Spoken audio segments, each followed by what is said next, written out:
Menanggapi kejadian di Polres Jeneponto, tim gabungan dari Div Propam Polri, Puspom TNI, Puspom TNI Angkatan Darat, Puspom TNI Angkatan Udara, Puspom TNI Angkatan Laut melakukan konferensi pers di Mako Polres Jeneponto pada Sabtu 29 April 2023. Konferensi pers tersebut dipimpin oleh Dan Puspom TNI Laksamana Muda TNI Edwin, Kadif Propam Polri Irjen Pol Syahar Diantong, serta Puspomat Maijen TNI Eka Wijaya Permanan. Tim gabungan tersebut merupakan suatu wujud sinergitas TNI Polri dalam menyelesaikan permasalahan secepat mungkin. Konferensi pers juga dihadiri oleh Wakapolda Sulawesi Selatan Brigjen Pol CH Patopoi dan pejabat utama Polda. Dan Puspom TNI Laksamana Muda Edwin menjelaskan, jika dalam proses investigasi dilaksanakan ada hal-hal yang melibatkan prajurit, maka akan dilakukan proses hukum yang berlaku. Solidaritas TNI Polri merupakan perintah dari Presiden, sehingga tim gabungan turun langsung menyelesaikan permasalahan tersebut.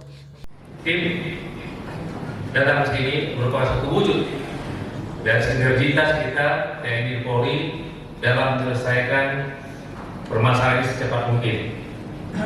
Berapa penekanan dari Bapak Panglima TNI?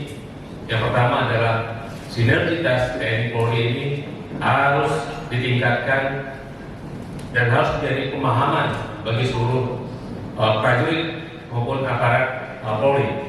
Kemudian apabila di dalam proses investigasi dan pendalaman yang kita laksanakan ada hal-hal yang melibatkan para prajurit, khususnya kita akan melaksanakan satu proses hukum sesuai dengan ketentuan.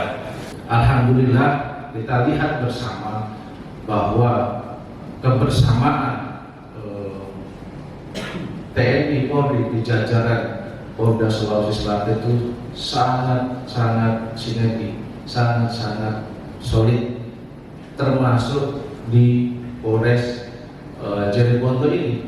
Kita lihat bersama bagaimana kebersamaan sinergitas antara Pak Kapolres dan Pak Dandim, dan alhamdulillah kita lihat juga suasana masyarakat ini normal. Kami lihat di Polres juga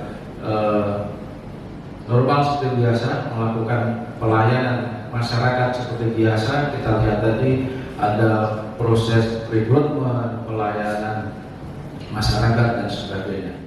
Tim gabungan TNI Polri sudah mendapatkan data-data dan akan menganalisa siapa yang terlibat dan berbuat salah akan diproses sesuai hukum yang berlaku. Ardi, Fajar TV dan Fajar Radio melaporkan.